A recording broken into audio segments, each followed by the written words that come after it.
Bonjour à tous, aujourd'hui je vais vous parler de Bankin et Finari, les deux applis de gestion en gestion d'argent que j'utilise pour gérer mes finances.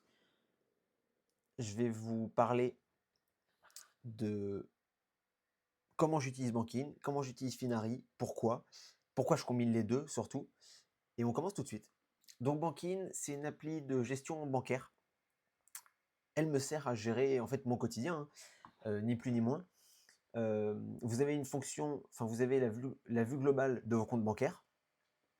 Donc à l'intérieur, vous voyez vos dépenses du mois, classées par domaine, ce qui est très intéressant quand vous vous intéressez un petit peu plus à votre train de vie, à vos objectifs.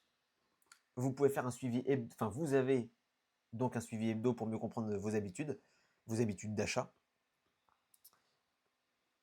Parce que par exemple, au fil du mois, vous n'allez pas forcément tout le temps vous souvenir quand vous avez fait telle ou telle dépense, quand vous êtes allé, par exemple, de tête, vous vous êtes dit, ah, je suis allé deux, trois fois au resto, et en fait, vous y êtes allé cinq, six fois. Donc c'est très intéressant de comparer ces choses-là, et justement après de corriger par la suite. C'est tout le but. Et donc, ni plus ni moins, en fait, ça affiche vos entrées et sorties d'argent. Les fonctions utiles que j'ai remarquées, c'est le calcul automatique des frais bancaires. Euh, c'est intéressant, oui. Comme ça, vous pouvez voir à peu près où vous vous situez par rapport à d'autres banques, sachant que Bankin vous propose d'autres alternatives, évidemment. Comme je le disais, il vous propose des alternatives, pas forcément que sur les frais bancaires, il vous propose aussi sur les assurances, les banques, il vous propose des nouvelles offres. Et aussi, en fonction utile, vous avez la possibilité de créer des objectifs d'épargne. Voilà, je pense que c'est assez clair. Au niveau de mon usage personnel, j'utilise la version gratuite, c'est à savoir. Il y a une version payante à 3 euros par mois, je crois. Je ne suis pas sûr de cette info, mais ça doit être, c'est à peu près ça. Il y a, enfin, moi, pour moi, elle me servirait pas vraiment. J'ai tout ce qu'il me faut dans la version gratuite, donc à ce niveau-là, j'ai pas à me plaindre.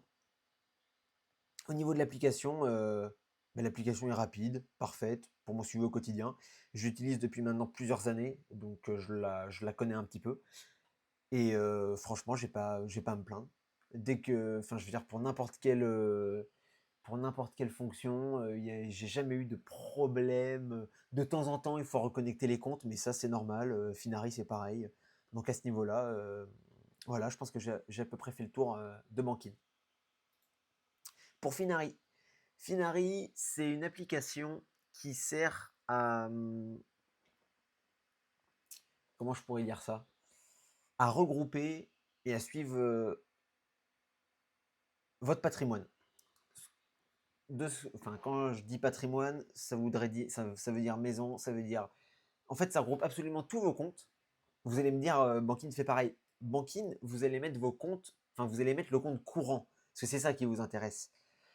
Mais dans Finari, vous mettez absolument tous vos comptes, c'est-à-dire le courant, le livret A, le PEA, l'assurance vie, si vous avez des investissements en compte titre, SCPI, enfin en immobilier, tout ça.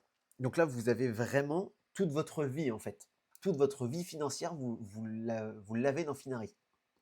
Donc vous avez une vision de votre patrimoine euh, en un seul endroit. Vous avez tous vos comptes connectés à un seul endroit. Donc comme je l'ai dit, voilà, ça connecte tous les comptes.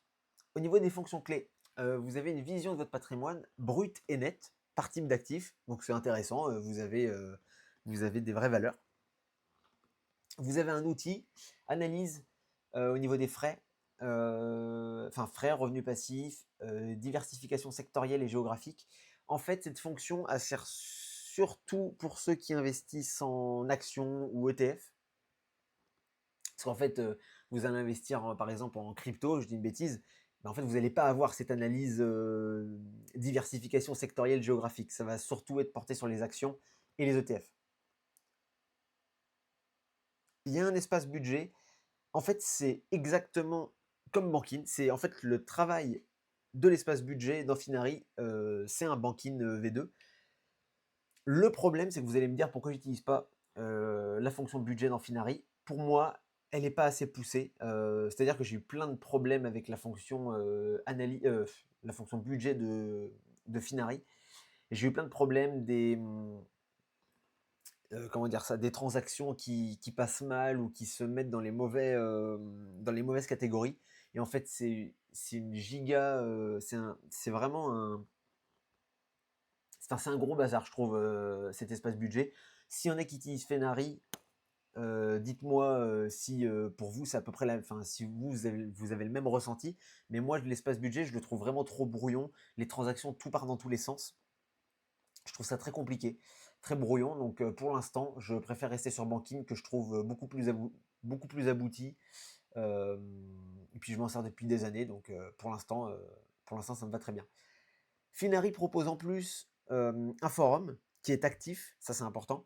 Vous pouvez poser des questions, échanger avec la communauté, c'est très intéressant. La communauté aborde les sujets de fond, c'est un vrai forum pour le coup, très intéressant. Pour finir sur Finari, à savoir que personnellement j'utilise l'abonnement Finari Plus, donc à environ 150 € par an pour débloquer. Alors, j'ai marqué pour débloquer toutes les fonctions, mais il y a encore un abonnement au-dessus, je crois. Mais je débloque les fonctions, moi, qui me servent. Parce qu'il y a le budget à l'intérieur. Il y a. Bah après, c'est que aussi, c'est que vous êtes limité en compte, en fait, si vous avez Finari gratuit. Parce que Finari a une version gratuite, mais vous êtes limité à 3 comptes, si je dis pas de bêtises. Donc voilà, après, si vous n'avez pas forcément beaucoup de comptes, ça, la version gratuite peut suffire. Moi, j'avais choisi la version payante. Pourquoi les deux? Eh bien, en fait, parce que les 2 se combinent. Bankin me sert à gérer le flux d'argent, ce qui entre et sort, mois après mois. Et Finari, en fait, me sert à gérer le capital, la vision globale du patrimoine, et de ma stratégie financière. Donc pour tout ce qui est poursuivi le long terme. Donc les 2 se complètent parfaitement, selon mes besoins. Et donc en fait, pour la conclusion, c'est ce que je viens, de dire. Bankin me sert à rester en contrôle au quotidien. Donc j'ai mis au quotidien, je ne vais pas forcément sur Banking tous les jours, mais c'est pour vous donner une idée. Et d'ailleurs, en fonction de votre train de vie, vous aurez plus ou moins besoin d'aller voir euh, Banking tous les jours ou pas. Finari, en revanche, ça va être une utilisation beaucoup plus. Comment je pourrais dire ça? Beaucoup plus. Enfin, vous allez pas y aller tous les jours. Enfin, je ne pense pas.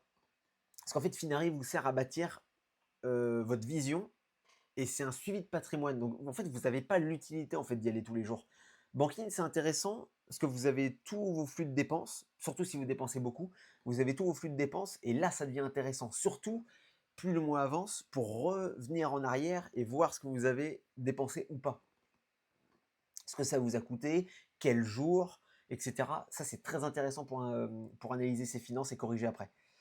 Donc en fait, pour moi, dans mon utilisation, les deux en fait sont devenus indispensables dans ma gestion financière. Voilà, c'était un retour d'expérience sur ces deux applications qui sont Bankin et Finari. J'espère que ça pourra vous aider si vous ne connaissiez pas forcément enfin un des deux outils. Et voilà, j'espère que ça aura pu vous aider. C'était Elliot. N'hésitez pas à liker, à laisser un petit commentaire. Et moi, je vous dis à la prochaine pour de prochaines vidéos. Merci. C'était Elliot. Bye.